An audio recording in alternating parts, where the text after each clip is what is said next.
ট্যাংরা মাছের দো পেঁয়াজু করার জন্য প্রথমে আমি মাছগুলো ভালো করে কেটে ধুয়ে নিয়েছি।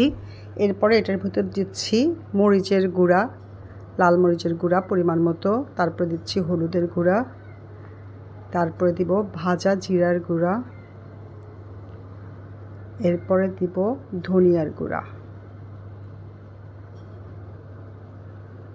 লাস্টে দিব লবণ। সবই পরিমাণ মতো দিয়েছি, তোমাদের পরিমাণ মতো তোমরা দিয়ে নিবে। এখন সবগুলো মশলার সাথে আমি মাছটা ভালো করে মেখে নিব।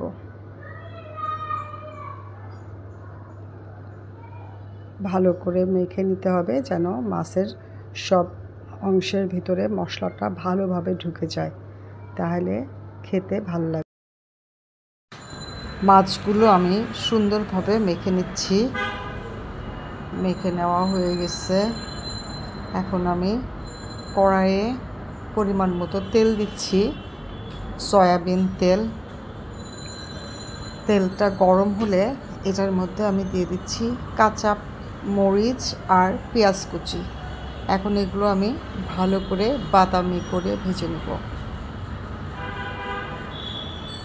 অনবরত নেড়ে চেড়ে আমি পেঁয়াজটা ভেজে নিচ্ছি।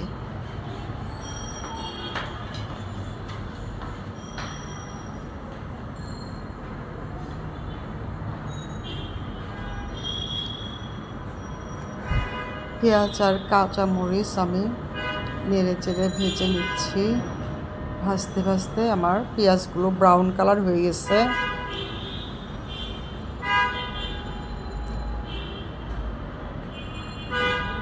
এখন আমি এই মাখানো ট্যাংরা মাছগুলো এই পেঁয়াজ আর তেলের উপরে দিয়ে দিব।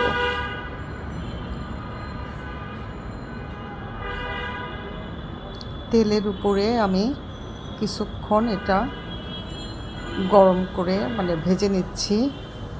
মাছগুলো যেন শক্ত হয়, ভেঙে না যায়। এরপরে আমি ওই মশলার কড়াইটা ধুয়ে একটু পানি দিলাম যাতে মশলাগুলো পুড়ে না যায়। এখন আমি এটা মিডিয়াম টু লো হিটে, লো না হাই হিটেই, মিডিয়াম টু হাই হিটেই রেখে ভালো করে জাল দিয়ে নিব।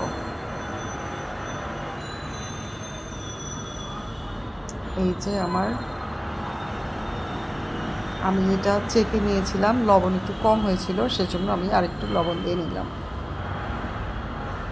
লবণ দিয়ে একটু মাছগুলো উল্টে পাল্টে সুন্দরভাবে কষিয়ে নিব।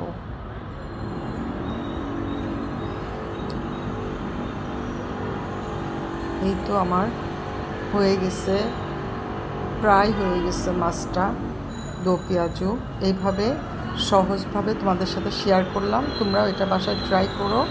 এইভাবে দো পেঁয়াজু করলে যে কোনো মাছই খেতে খুবই ভালো লাগে। এক পাশে হয়ে গেছে, আর এক পাশে আমি একটু উল্টে দিচ্ছি। উল্টে না দিলেও চলে, তারপরেও একটু উল্টে দিলে দুই পাশেই সমানভাবে মশলাগুলো ঢুকে যায়।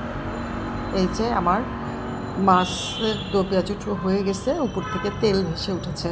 তো এভাবে তোমরাও করো। সবাই ভালো থেকো। আল্লাহ হাফেজ।